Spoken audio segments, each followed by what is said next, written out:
तो दोस्तों चटनी तो आपने कई तरीके से बनाई है, लेकिन आज बनाएंगे ऐसे नए तरीके से चटनी। इतनी मजेदार बनती है आपका मुंह का जायका ही बदल जाएगी। बनाने में बहुत ही आसान है।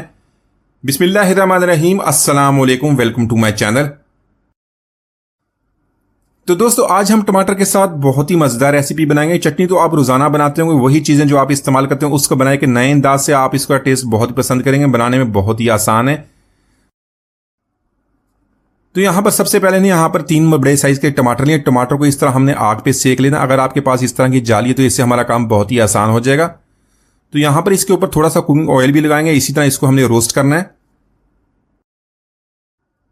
तो चटनी तो आपने कई तरीके से बनाई हो। आपने इसको फ्राई करके भी बनाते हैं या इसी तरह इसको ब्लेंड करके भी बना लेते हैं, लेकिन अगर इसी तरह आग पर पकाएंगे तो इसकी खुशबू और भी बढ़ जाती है। पकने के बाद जो टमाटर का टेस्ट और भी बढ़ जाएगा, आपका मुंह का जायका ही बदल जाएगा। तो यहां पर इसी तरह इसको हिलाते भी रहेंगे, चारों तरफ से इसी तरह हिला के हमने इसी तरह इसको पका लेना है। तो दोस्तों आज की हमारी रेसिपी बहुत ही मजेदार बनने वाली है। वीडियो के अंदर देखिएगा, लाइक और कमेंट जरूर कीजिएगा, चैनल को सब्सक्राइब कीजिएगा ताकि आने वाली तमाम वीडियोज आपको मिलती रहें। तो टमाटरों को यहां पर हमने सेक लिया। अभी से इसकी प्यारी सी खुशबू आनी शुरू होगी। यहां पर हमने लिया सब्जी मिर्च और साथ में 8 से 10 लहसुन की कलियां। लहसुन की कलियां को हमने छील लिया, वो इसके अंदर ऐड करेंगे। इनको भी इसी तरह हमने आग पे सेक लेना है। तो इसी तरह जब भी आप इस चटनी को बनाएंगे तो आपने इस बात का ख्याल रखना, आपने फ्लेम को मीडियम रखना है। मीडियम फ्लेम पे इसको सेक लेना, वरना जो हमारे टमाटर जल जाएंगे। अगर ये जल गए तो जो इसका छिलका तो उसको उतार देंगे। ज्यादा जल गए तो जो हमारी चटनी कड़वी हो जाएगी। तो मिर्चों के ऊपर भी थोड़ा सा ऑयल लगाएंगे। इसको इसी तरह हमने रोस्ट कर लेना है। इसको इसी तरह सेक लेंगे, इसको निकाल लेंगे एक प्लेट में। 5 मिनट के लिए इसको छोड़ देंगे।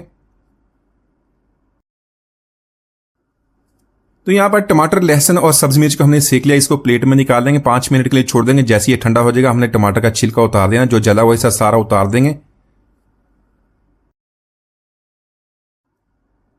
तो यहां पर चटनी बनाने के लिए हमने एक इलेक्ट्रिक चॉपर लिया। इसमें हमने इस तरह लहसुन जिसको रोस्ट के लिए तो वो ऐड करेंगे, साथ में सब्जी मिर्च। इसके अलावा धनिया और पुदीना अपने टेस्ट के मुताबिक ऐड कर लेंगे और इसको हल्का सा चला लेंगे। इसी के साथ ½ टीस्पून काला नमक ऐड कर लेंगे। हाजमे के लिए बहुत ही अच्छा होता है, टेस्ट भी बहुत ही जबरदस्त बनता है। साथ में 1/4 टीस्पून हमने सफेद नमक ऐड कर लेना। अपने टेस्ट के मुताबिक इसको कम या ज्यादा कर सकते हैं। ½ टीस्पून लेंगे भुना कुटा जीरा। इसी के साथ 1/4 टीस्पून ऐड करें लाल मिर्च का पाउडर। इसको भी टेस्ट के मुताबिक कम या ज्यादा कर सकते हैं या इसको स्किप कर दें। यहां पर ऐड करेंगे टमाटर। टमाटर ऐड करने के बाद इसको हमने हल्का सा पीस लेना, ज्यादा इसका पेस्ट नहीं बनाएंगे। इसको मोटा सा दरदरा सा पीस लेंगे। तो यहां पर देख लें, इन सारी चीजों को हमने पीस लिया। टमाटर का हमने बहुत ही ज्यादा पेस्ट नहीं बनाया, इसको मोटा सा इस दरदरा सा पीस लिया है। अभी से इसकी जो रोस्टेड टमाटर उसकी बहुत ही प्यारी खुशबू आ रही है। यहां पर एक मीडियम साइज का प्याज लिया। प्याज को हमने बारीक चॉप लेना, इसको बारीक काट लें। इसी के साथ हमने एक लेमन लिया, लेमन जूस इसके अंदर ऐड करेंगे। इसको बहुत ही अच्छी तरह हमने मिक्स कर लेना है।